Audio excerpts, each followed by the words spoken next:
Le livre de l'Apocalypse de Jean, le dernier de la Bible, est rempli de visions fantastiques qui lèvent le voile sur le monde invisible et sur le monde à venir. Tout en annonçant les grands mouvements de l'histoire humaine, l'Apocalypse se concentre sur les derniers moments de cette histoire et sur la terre nouvelle que Dieu nous prépare. L'une des visions du livre de l'Apocalypse qui a fait couler beaucoup d'encre tourne autour d'un grand groupe de personnes dont on mentionne le nombre exact, 144 000.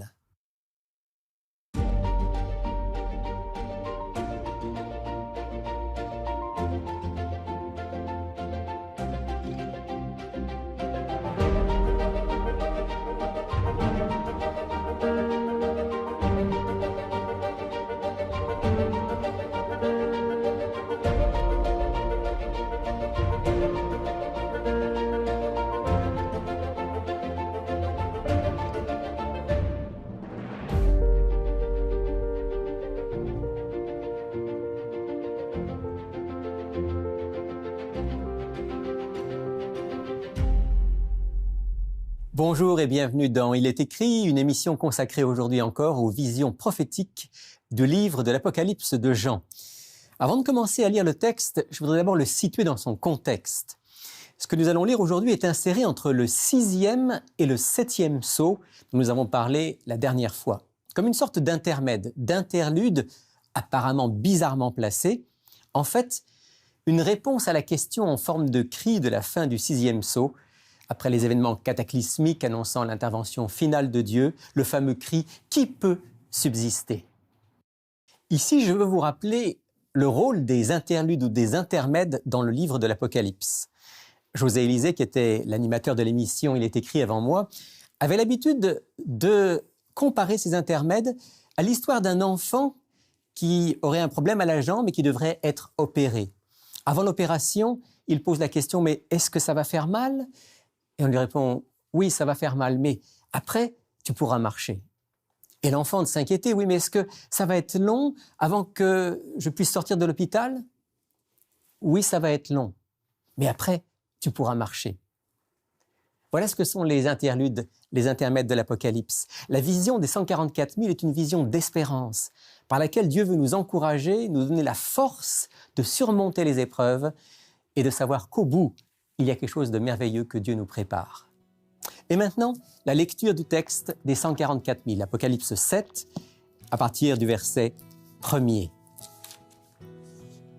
Après cela, je vis 4 anges debout aux 4 coins de la terre. Ils retenaient les 4 vents de la terre, afin qu'il ne souffle pas de vent sur la terre, ni sur la mer, ni sur aucun arbre.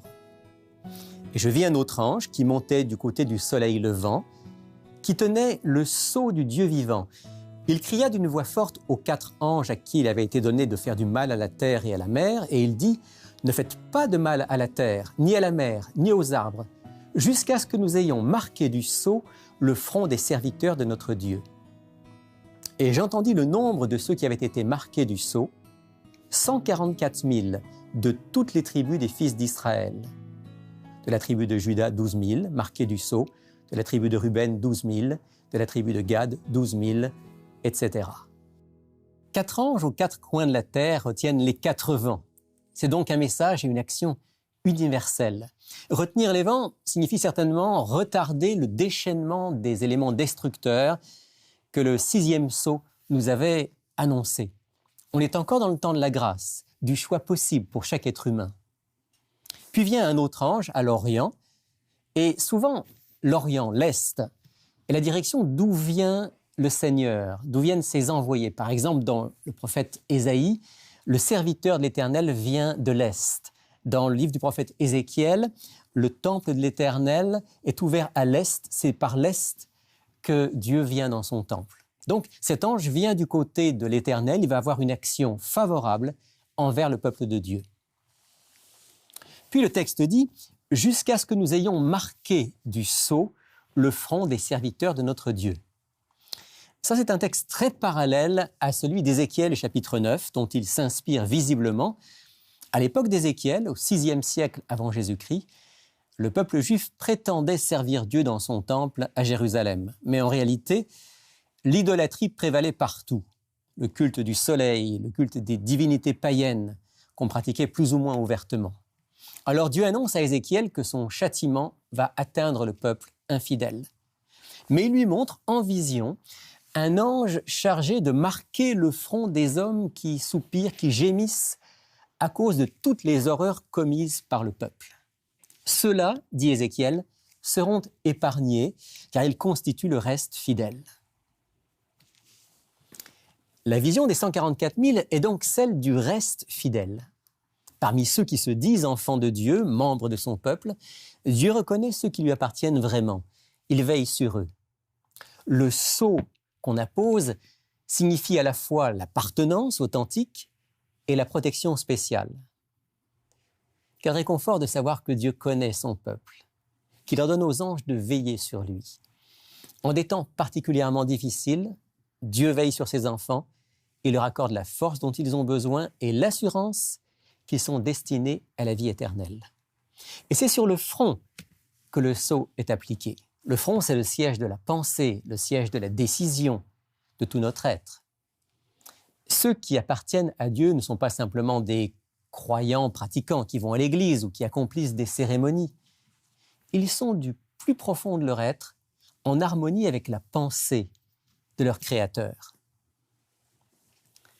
Le sceau. Qu'est-ce que le sceau? Il ne faut pas voir ici une marque physique sur le front comme certains l'ont imaginé. Non, l'Apocalypse est un livre de symboles. Le sceau, c'est une marque visible pour Dieu et pour ses anges, sans aucun doute reconnaissable aux yeux des vrais croyants, mais pas un signe physique dans la chair. En fait, pas besoin de jouer aux devinettes. Un peu plus loin, l'Apocalypse identifie ce sceau porté sur le front par les élus de Dieu. Je lis dans Apocalypse chapitre 14, au verset 1er, un autre texte qui nous parle des 144 000, Apocalypse 14, verset 1er. « Je regardais, et voici l'agneau se tenait sur la montagne de Sion, et avec lui 144 000 personnes, qui avaient son nom et le nom de son Père écrit sur leur front. » Lorsqu'on sait que le nom dans la Bible représente la personne, la personnalité, l'identité, le caractère, on comprend que ceux qui sont marqués du sceau de Dieu sur le front sont ceux qui portent l'empreinte de son caractère en eux. Les 144 000 sont des hommes et des femmes qui ont développé un caractère à l'image de Dieu et de son Fils. Ils lui appartiennent, ils lui ressemblent.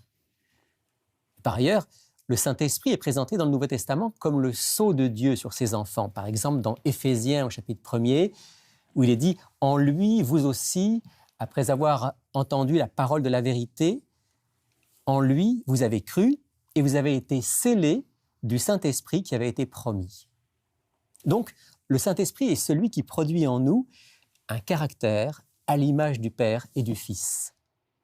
Seuls ceux qui ont reçu l'Esprit Saint et qui vivent sous son influence sont marqués du sceau divin et reconnus comme lui appartenant. Ils vivent en pleine conformité avec sa loi morale, sa loi spirituelle, qui est gravée au plus profond d'eux. On peut dire, sans risquer de se tromper, que ce sceau du Dieu vivant, apposé sur le front des élus à la fin des temps, pour marquer leur appartenance au Créateur, est une action spéciale du Saint-Esprit dans leur vie. Ce scellement rendra les élus capables de passer à travers la dernière grande épreuve, la dernière grande tribulation qui viendra sur la terre. Ils seront affermis, protégés et fidèles jusqu'à la fin, grâce à ce scellement divin. Ce sont les croyants fidèles dont parle le chapitre 14 de l'Apocalypse, ceux qui persévèrent, qui gardent les commandements de Dieu et la foi de Jésus. Puis vient l'annonce du fameux nombre des élus, Apocalypse chapitre 7, verset 4. « Et j'entendis le nombre de ceux qui avaient été marqués du sceau, 144 000 de toutes les tribus des fils d'Israël. » J'entendis, dit l'apôtre Jean. Notons que dans un premier temps, Jean ne voit rien. Il entend seulement la révélation du nombre des élus. Détail très important, nous y reviendrons. 144 000. Alors on a beaucoup discuté autour de ce nombre, certains le considèrent comme littéral, d'autres comme symbolique. Ce n'est pas la question essentielle puisque de toute façon, seul Dieu connaît pleinement ceux qu'il a marqués de son sceau. Ce n'est pas à nous de désigner l'identité des 144 000, comme malheureusement certains mouvements religieux ont essayé de le faire. Mais on peut opter très nettement pour un nombre symbolique, puisque l'Apocalypse est un livre bourré de symboles et que dans ce cas, le symbole est assez facile à comprendre. 144 000, c'est 12 fois 12. Or, 12 est, sans l'ombre d'un doute, le nombre de l'alliance dans la Bible, l'alliance que Dieu fait avec son peuple. Il y a 12 tribus d'Israël, le peuple de l'alliance depuis Abraham, et Jésus a choisi d'avoir 12 apôtres représentant le peuple de la nouvelle alliance. 144, c'est donc le peuple de l'alliance par excellence.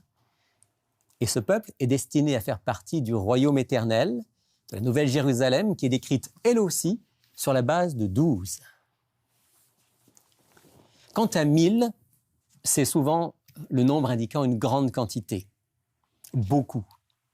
144 000, c'est donc le nombre des véritables enfants de l'Alliance, les enfants du royaume, ceux qui sont restés fidèles malgré les épreuves, et ils sont nombreux. Quant à la précision de toutes les tribus des fils d'Israël, il faut dire que sur la base de ce verset, plusieurs commentateurs considèrent que les 144 000 sont des Juifs, les élus du peuple juif. Mais c'est oublier que le livre de l'Apocalypse est un livre de symboles. Presque tout dans l'Apocalypse est symbolique, codé, doit être compris selon les clés que l'on trouve dans l'Ancien et le Nouveau Testament. Alors ici, les fils d'Israël représentent plutôt les véritables enfants de Dieu, ceux qui appartiennent à l'Israël spirituel dont parle le Nouveau Testament à plusieurs reprises. Par exemple, je lis avec vous dans l'Épître aux Galates au chapitre 3, les versets 28 et 29. « Il n'y a plus ni juif ni grec, il n'y a plus ni libre ni esclave, il n'y a plus ni homme ni femme, car vous êtes tous, vous êtes un en Jésus-Christ.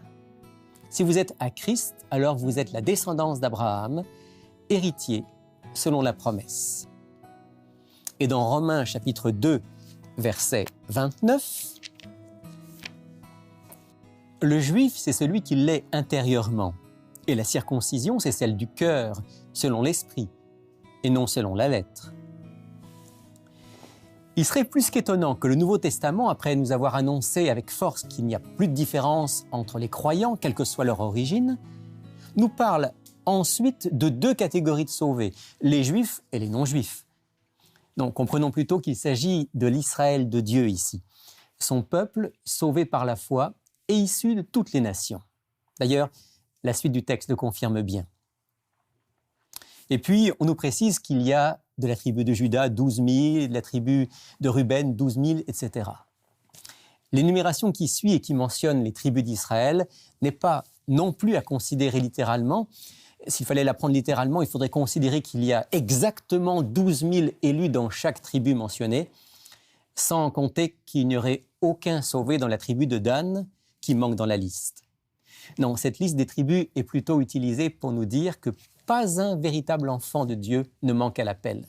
Dieu les connaît tous, d'où qu'ils viennent. Et si c'est la tribu de Juda qui est citée en premier, à l'inverse de pratiquement toutes les listes de l'Ancien Testament, qui place généralement Ruben, l'aîné, en tête de liste, c'est parce que la tribu de Juda est celle où Jésus est né. Il est le lion de la tribu de Juda, comme dit l'Apocalypse chapitre 5. Tous ceux qui suivent le lion de Juda et reçoivent le sceau de son esprit, tout cela seront préservés au moment de l'épreuve finale. Mais la vision n'est pas terminée et je lis maintenant la suite du chapitre 7 de l'Apocalypse. Après cela, je regardais, et voici une grande foule que personne ne pouvait compter, de toute nation, de toute tribu, de tout peuple et de toute langue. Ils se tenaient devant le trône et devant l'agneau, vêtus de robes blanches et des palmes à la main. Ils criaient d'une voix forte en disant « Le salut est à notre Dieu qui est assis sur le trône et à l'agneau. » Alors l'un des vieillards prit la parole et me dit « Ceux qui sont vêtus de robes blanches, qui sont-ils et d'où sont-ils venus ?» Je lui répondis « Mon Seigneur, tu le sais. » Et il me dit « Ce sont ceux qui viennent de la grande tribulation. Ils ont lavé leurs robes et les ont blanchies dans le sang de l'agneau. C'est pour cela qu'ils sont devant le trône de Dieu et lui rendent un culte jour et nuit dans son temple. Celui qui est assis sur le trône dressera sa tente sur eux. Ils n'auront plus faim, ils n'auront plus soif. et le soleil ne les frappera pas, ni aucune chaleur, car l'agneau qui est au milieu du trône les fera paître et les conduira aux sources des eaux de la vie. Et Dieu essuiera toute larme de leurs yeux. Après cela, je regardais, dit le texte. De l'audition, l'apôtre Jean passe à la vision. Souvenez-vous, il n'a pas vu les 144 000, il a seulement entendu le nombre. Maintenant, il regarde et il voit. Ce qu'il voit sont certainement les 144 000 scellés du sceau de Dieu, vus dans une autre perspective, sous un autre angle, à un autre moment de l'histoire. Ils lui apparaissent comme une grande foule que personne ne pouvait compter, car souvenons-nous que 144 000 n'est qu'un nombre symbolique, et de toute façon, il est impossible de voir une telle masse et d'être capable de la compter. Alors je sais que certains refusent de considérer les 144 000 et la grande foule comme les mêmes personnes. Ils mettent l'accent sur ce qu'ils perçoivent comme des différences. D'un côté, un nombre précis, semble-t-il, 144 000. De l'autre, une grande foule innombrable. D'une part, des enfants d'Israël, d'autre part, des gens issus de toute nation, langue, tribu et peuple. Mais ces différences sont plus apparentes que réelles. Décrire une même réalité avec des symboles différents est un procédé qu'on trouve à plusieurs reprises dans l'Apocalypse. Je vous en donne un exemple frappant. Dans le contexte de la vision des sceaux, dans Apocalypse chapitre 5, Jean entend annoncer la venue du lion de la tribu de Juda. Et il voit, au milieu du trône, un agneau qui semblait comme immolé. Même réalité, le Christ, sous deux angles différents. Le lion, puis l'agneau. Audition, puis vision. Béatrice Neal, commentatrice de l'Apocalypse, exprime avec clarté les angles sous lesquels l'Apocalypse décrit les élus de Dieu, scellés du sceau, à la fin des temps. Je lis pour vous cette belle citation. Ainsi, la seconde section de la vision n'est pas distincte de la première, elle en est l'explication. En d'autres mots, la première scène, les 144 000, décrit l'Église sur la terre, sur le point d'expérimenter la grande tribulation. La seconde scène, la grande foule, la décrit dans le ciel, après que la tribulation est passée. Une grande foule de toute nation, de toute tribu, de tout peuple et de toute langue. Cette expression, qu'on trouve à plusieurs reprises dans l'Apocalypse, comporte 4 mots distincts. Il désigne bien sûr l'ensemble de la terre habitée. Rappelons-nous que 4 est le chiffre caractéristique de la terre. Les élus viennent de partout. Aucune région du monde, aucun peuple n'est oublié ou négligé. Tous peuvent avoir accès au salut. Ils se tiennent devant le trône de Dieu et devant l'agneau, parce que la scène anticipe le futur. Au moment où les élus sont scellés, les 144 000, il est bien évident qu'ils ne sont pas encore dans la présence de Dieu. Mais pour Dieu, le temps ne compte pas. Puisqu'ils ont foi en lui, qui lui appartiennent, c'est comme si c'était déjà fait. Voilà pourquoi Jean les contemple déjà dans la présence du Seigneur. C'est une vision de foi. Et nous aussi, par la foi en Jésus-Christ, nous sommes déjà vainqueurs. Nous sommes en quelque sorte déjà devant Dieu, assurés de notre place à ses côtés. Quel réconfort, quelle assurance. Ce qui peut nous donner cette assurance, c'est la robe blanche. Les hommes et les femmes de la grande foule sont vêtus de robes blanches. La robe blanche, vous le savez, est le symbole de la pureté, de la justice qui est offerte aux élus par le Christ. Pas notre pureté personnelle, pas notre justice. Nous n'en avons aucune. Mais grâce à la vie parfaite de Jésus, à sa mort pour eux, les élus sont pardonnés de toutes leurs fautes, considérés comme justes. C'est ce qu'on appelle la justification.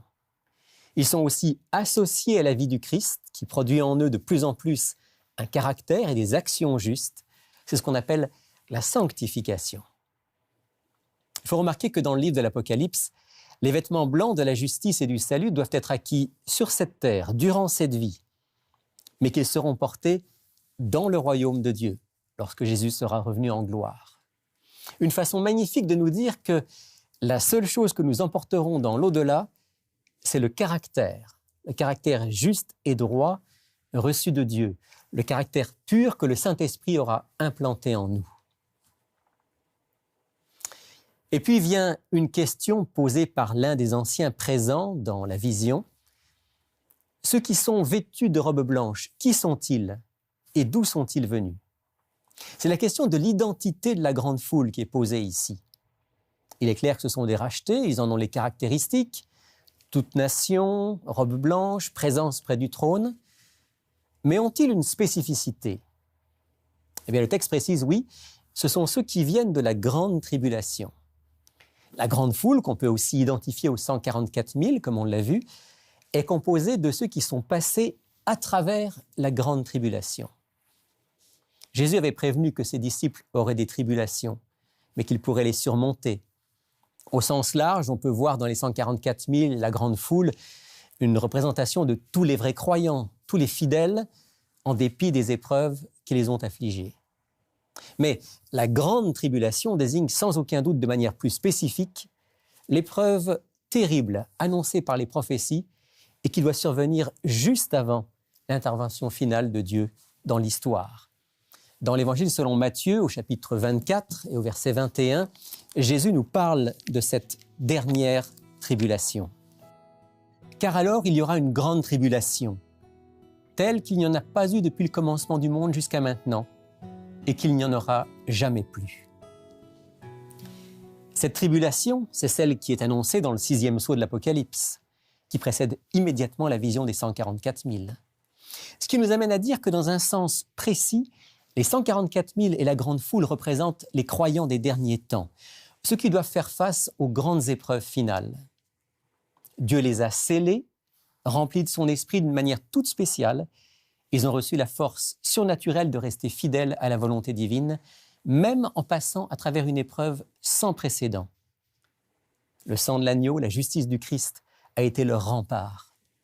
Victoire extraordinaire.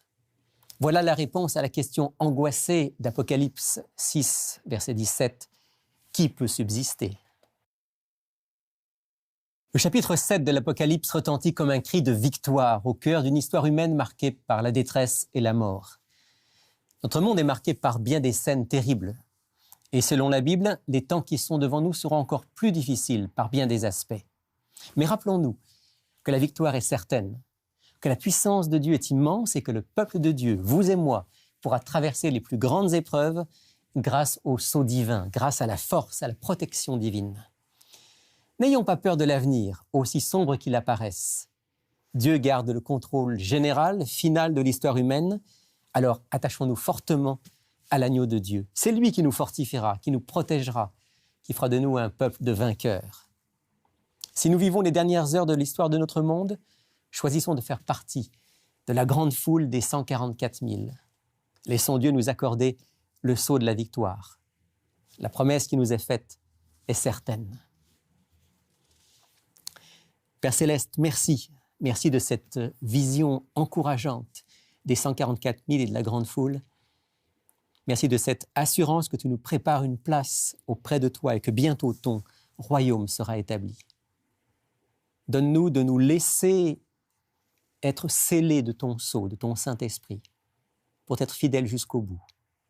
Garde-nous chaque jour fortement attachés à toi, à l'agneau de Dieu. Nous prions en son nom. Amen.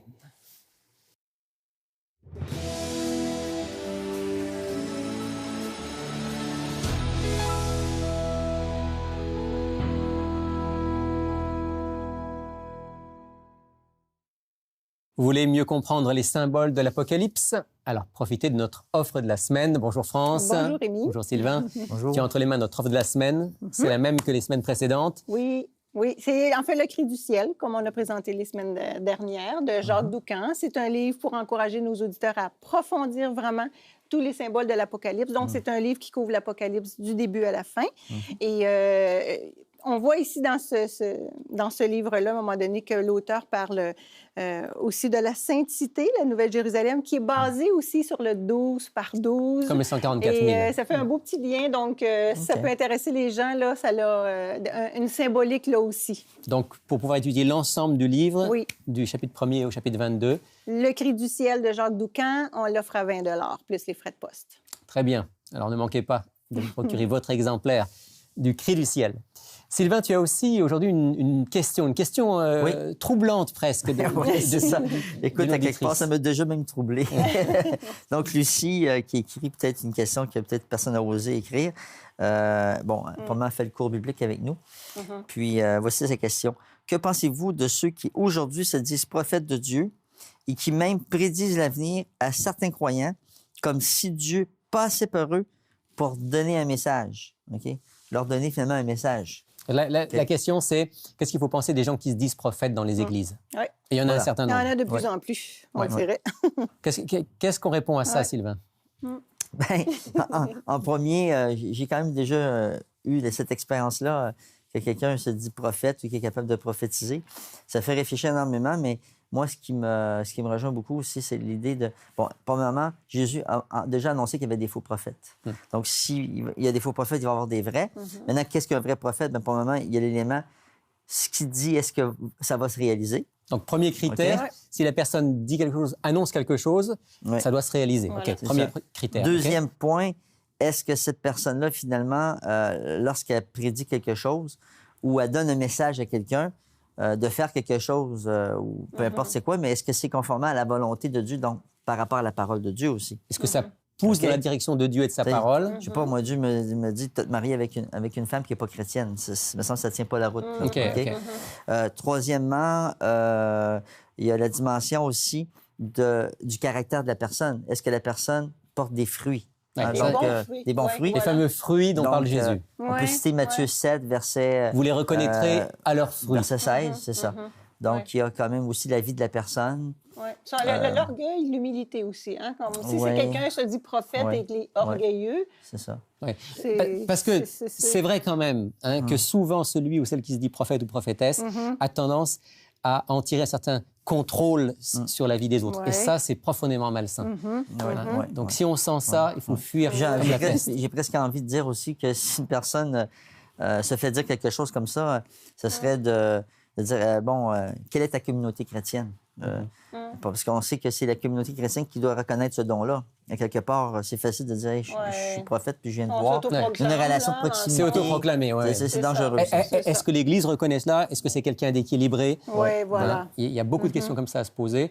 Et ultimement aussi, demander le discernement à l'Esprit de Dieu pour savoir si oui ou non ça parce qu'on entre dans une époque de confusion. Hein? On entend de toutes les couleurs, on en voit de toutes les couleurs. Moi, j'aurais tendance à dire à l'auditrice, au départ, soyez sceptique. Oui. Et c'est seulement si Dieu vous convainc que la personne a vraiment ce ministère-là que vous pouvez l'accepter. Voilà, merci d'avoir apporté cette question, Sylvain, qui est certainement d'actualité pour beaucoup de nos auditeurs. Absolument. Voilà, on se retrouve la semaine prochaine. Oui. Et quant à vous, si vous voulez notre offre de la semaine, eh bien voilà comment vous pouvez vous la procurer. Pour effectuer votre commande, écrivez-nous à Il est écrit, casier postal 99, succursale Rosemont, Montréal, Québec, H1X3B6. Vous pouvez également passer votre commande sur le web à ilétécrit.tv ou par téléphone au 514-729-3515 dans la région de Montréal et sans frais au 1-866-729-3515 pour l'extérieur de Montréal. Fin de cette émission, merci d'avoir été des nôtres. Je vous retrouve avec plaisir la semaine prochaine, ainsi que toute l'équipe d'Il est écrit, pour un tout autre sujet.